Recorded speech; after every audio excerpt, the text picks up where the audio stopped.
Yeah, welcome to this channel. Don't forget to like, to share, and also to subscribe.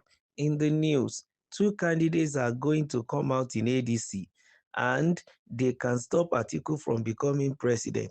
Who said this? Ayodele, Primate Elijah Ayodele, head of the Inri Evangelical Spiritual Church, has once again sparked political discussions with a daring prophecy in the run-up to Nigeria's general election in 2027.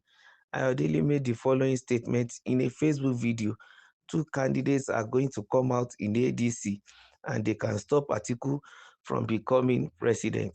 According to the cleric, Atiku Abubakar is still a powerful political figure, but the African Democratic Congress ADC might put an end to his presidential ambition if they nominate people who can bring together disillusioned voters from different regions and ethnic backgrounds. Nigerians should not dismiss smaller parties in 2027. According to Ayodele, who is notorious for making politically heated and contentious predictions, a powerful ADC ticket, he said, might shake up the status quo and force the APC and PDP to cede some of their long-held power. In addition to making predictions about the upcoming elections, Primate Ayodele addressed other pressing national concerns. He issued a fresh security warning, this time on bomb plots in the states of Abuja, Ogun, and Katsina. He said the government needs to move quickly to save a catastrophe, but he also said big things were coming, like the capture of infamous bandits in Katsina. Regarding Nigeria's energy sector, Ayodele expressed concern that the refineries in Port Harcourt and Kaduna are about to fail. He stated that immediate repairs are necessary to prevent their entire breakdown, which will further undermine the country's already struggling oil industry.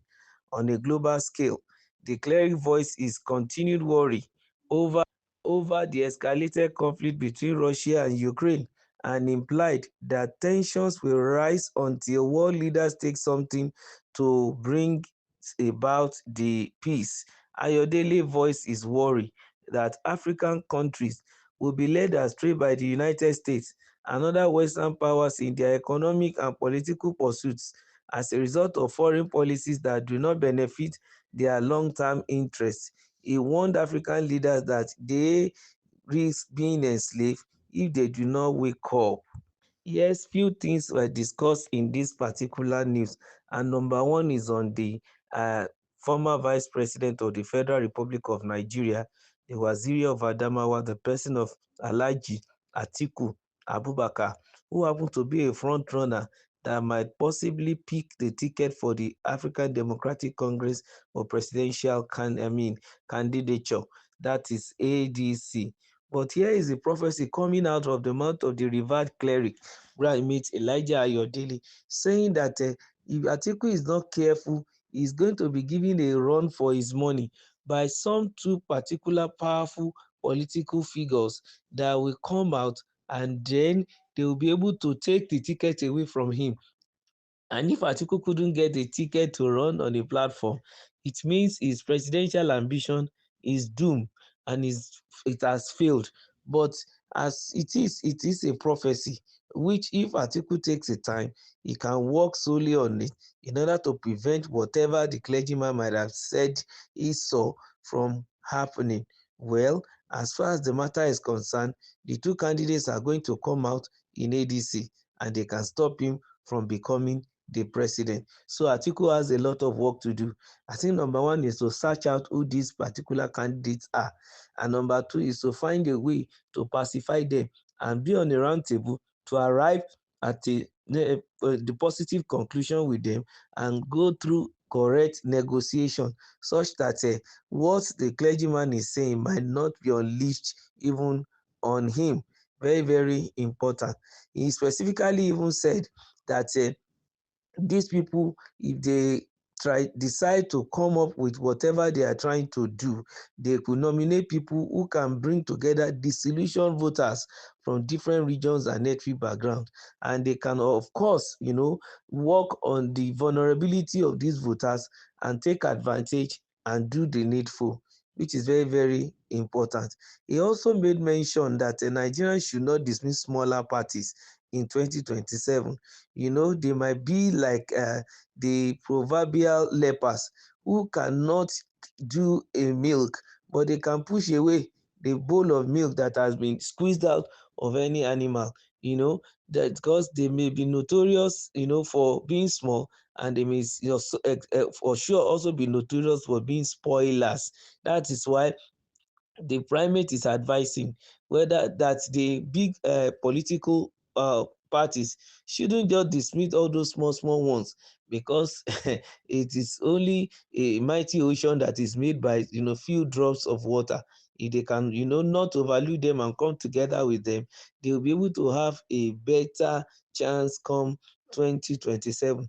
And it's not saying only to the ADC, it's talking to PDP also, and also talking to APC. Because if ADC, for example, decide to work with all these small small parties, they are bound to shake up the status quo and force APC and PDP also to see some of their long held power. It is possible for them. We saw Labour Party that came and took over Abia State, and he is in charge now, and it's like a small party in quotes that are there. So we can still see more come 2027, and that's why nobody should write off anyone. In fact, as far as politics is concerned now, because of the awareness that is among the voters, Nigerians and youth in particular, it is no more a business as usual for those who have made it their own way of livelihood. So that's one thing that the prime minister said. Another thing he pinpointed is the fact that we need to take heed to security, that there is going to be some bomb plots or in states like Abuja, Ogun, and Katsina, and the security operatives should also pick on this, because like the man of God always say, prophecies are like warning. It's going to give you way out, and if you take the necessary advice and do the necessary precautions, you might avert the negative aspect of the prophecy. So in this regards, security situation in Abuja, Katsina, and Ogun State should be beefed up. It should increase their game and make sure that everyone life and property is saved. Very very important. He said the government must just move quickly in order to save a catastrophe. We have been enjoying relative peace for now. There is no more bombing of a train station and kidnapping people. We have been hearing that some of the commanders of the so-called militants or the insurgents are now surrendering, and those are the things we want. We don't want a reoccurrence of any of those things anymore. So, as far as Nigerian energy sector is also concerned, the clergyman also commented that things may get a little bit bad, especially for the refineries in Kaduna and Port Harcourt. He said they might fail, but Nigerians can work on it and make sure that all these are averted.